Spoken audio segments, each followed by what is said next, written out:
നമസ്കാരം. ഇന്ന് ഞാൻ 3 എക്സസൈസ് ആണ് പറഞ്ഞുതരാൻ പോകുന്നത്. എല്ലാം ഫാറ്റ് ലോസിന് നല്ലതാണ്, എസ്പെഷ്യലി അബ്ഡോമിനൽ ഫാറ്റ്.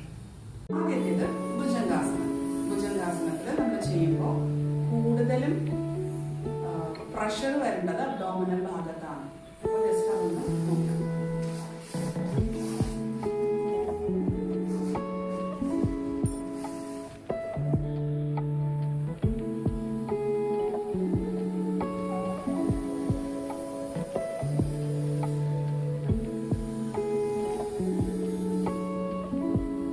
രണ്ടാമത്തത് ക്യാമൽ പോസ്, ഊഷ്ട്രാസനം.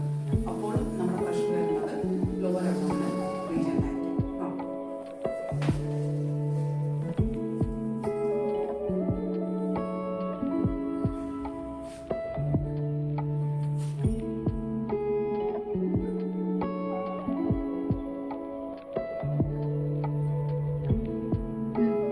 മൂന്നാമത്തത് ഫൈനൽ ധനുരാസനം. ധനുരാസനം എന്ന് പറഞ്ഞാൽ ധനുസ് പോലെ വളർന്നിരിക്കാനാണ്. അപ്പോഴും നമ്മുടെ പ്രഷർ കൂടുതൽ വരുന്നത്